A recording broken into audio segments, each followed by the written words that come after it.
We'll guide you through how to fix your Nintendo Switch Joy-Cons not charging. If you find this guide useful, then please consider subscribing and liking the video.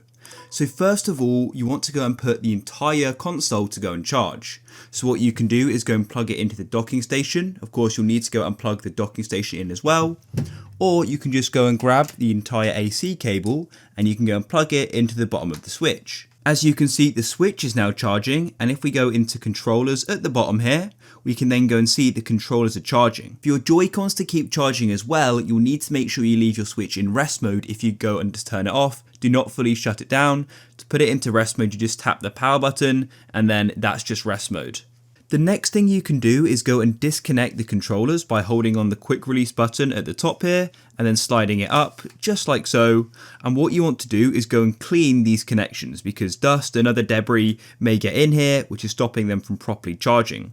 So what you can do is get a cotton bud and just run it in there, or maybe a brush or a toothbrush or something like that, and do the same for the controller as well. Just make sure there's nothing which could be stopping the connection. If that still hasn't fixed your problem, then what you can do is remove the Joy-Cons again by holding the quick release button, and you can go and press on the sync button once, like that, and it will go and turn it off. And to turn it back on, you just press one of the buttons, and then what you can do is slide it back on and go and see if that goes and fixes your problem. If that still doesn't fix your problem, hold the power button on the top of your Switch just like so. You'll go and see this screen here, but continue to hold it, and your Switch will then go black. Then what you can do is let go of the button and start holding it again, and your Switch will go and restart. And hopefully one of the methods in this video will have fixed your problem.